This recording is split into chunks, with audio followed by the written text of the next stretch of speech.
உலக மகளிர் தினத்தை முன்னிட்டு சமூக நலன் மற்றும் மகளிர் உரிமைத்துறை சார்பில் 100 பெண்களுக்கு இளஞ்சிவப்பு ஆட்டோக்கள் வழங்கப்பட்டுள்ளது.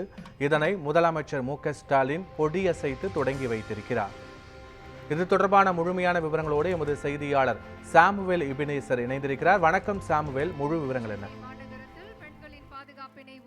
பத்மநாபன், இன்று மகளிர் தினத்தை முன்னிட்டு தமிழ்நாடு முதலமைச்சர் மு.க.ஸ்டாலின் இன்று நேரு உள்விளையாட்டு அரங்கிலிருந்து சமூக நலன் மற்றும் மகளிர் உரிமை துறை சார்பில் 100 மகளிருக்கு இளஞ்சிவப்பு ஆட்டோக்கள் மற்றும் சுற்றுச்சூழல் மற்றும் காலநிலை மாற்றம் துறை சார்பில் சுய உதவி குழுக்கள் அதாவது மகளிருக்கு 50 மின் ஆட்டோக்கள் என தொழில் நலன்துறை சார்பில் மகளிருக்கு 100 ஆட்டோக்கள் உட்பட மகளிருக்கு 250 ஆட்டோக்களை கொடியசைத்து தமிழ்நாடு முதலமைச்சர் மு.க.ஸ்டாலின் இதை துவக்கி வைத்தார்.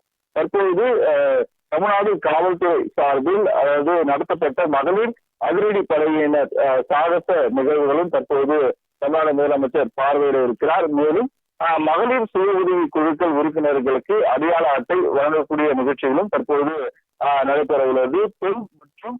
பெண்கள் மற்றும் குழந்தைகளுக்கு எதிரான குற்றங்களை பெண் காவலர்கள்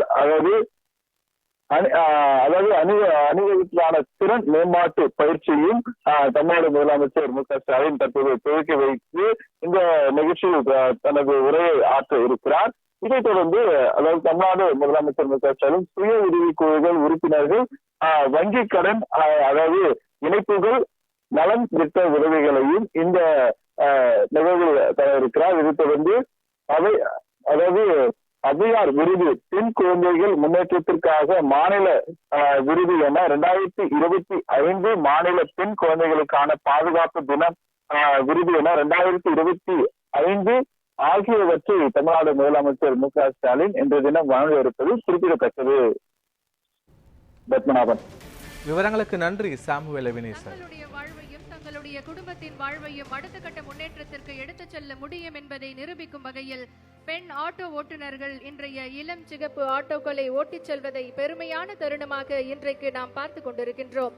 உலகம் முழுவதும் மகளிர் தினம் கொண்டாடப்பட்டு வரும் வேளையில் சிறப்புமிக்க இந்த திட்டம் நம்முடைய மாண்புமிகு தமிழ்நாடு முதலமைச்சர் அவர்களால் சிறப்பாக தொடங்கி வைக்கப்பட்டிருக்கிறது.